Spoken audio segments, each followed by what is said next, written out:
Now, my favorite story of the week, an ambitious high school student from New York pulled off the college admissions jackpot. This morning, he has acceptance letters from every single one of the nation's Ivy League schools. And I'm jealous of CBS This Morning contributor Lee Woodruff because she got to sit down with the talented team to find out how he made the grade. And of course, Lee, how parents like us can replicate this.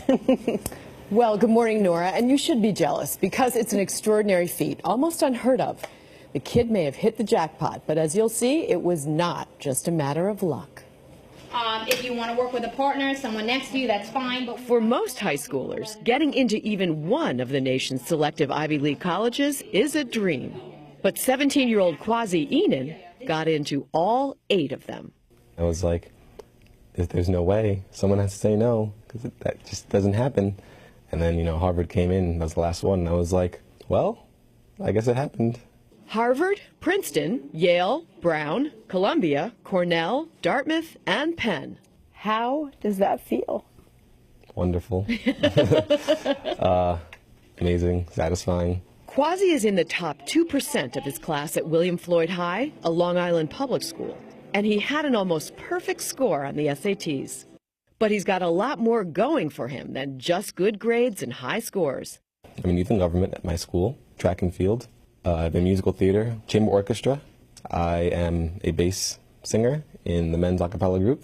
I volunteer at Stony Brook Hospital, church, bell choir, youth choir, play viola, things like that.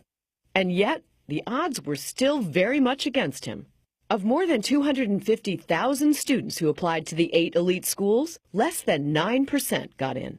Yale accepts 6.3%, Harvard just 5.9%. The son of immigrants from Ghana, Kwaz'S was taught to make the most of every opportunity. Coming from Africa, my resources there are limited. Over here, there's no way you can tell me that you cannot do well. I won't accept that. Ebenezer Enan says his son didn't have any natural-born advantages either. But I wouldn't say that he was, like a unique kid. I wouldn't say that. He was just an average person, average child. Every parent wants to hear, what did your parents do to inspire you? How can we all get a kid like you? Make a little policy, I guess. Anything below 95 isn't good enough. And in a way that's like, not beating you down, but saying, you can always do more, can't you? And if you feel that sense of, I can always do better, you always will. Kwaz'S wants to be a neurologist or a cardiologist, and he'd like to keep playing music.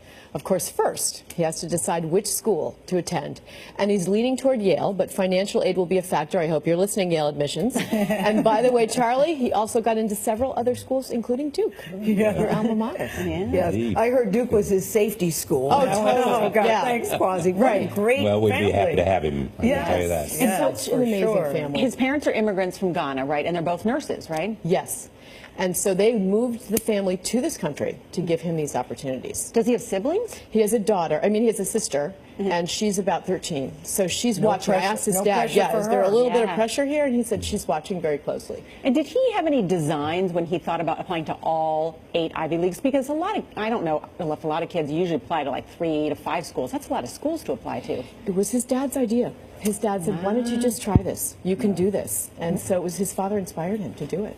Nora, we applied to 13 at my house. So. Oh, you did? Yes. And you just wait, Nora, girl. Yeah, okay. You got to cover all the I'm bases. That was great. I did get home and kick a little fanny last night with my girls. No, I did. that Nothing was less great. than a 95, ladies.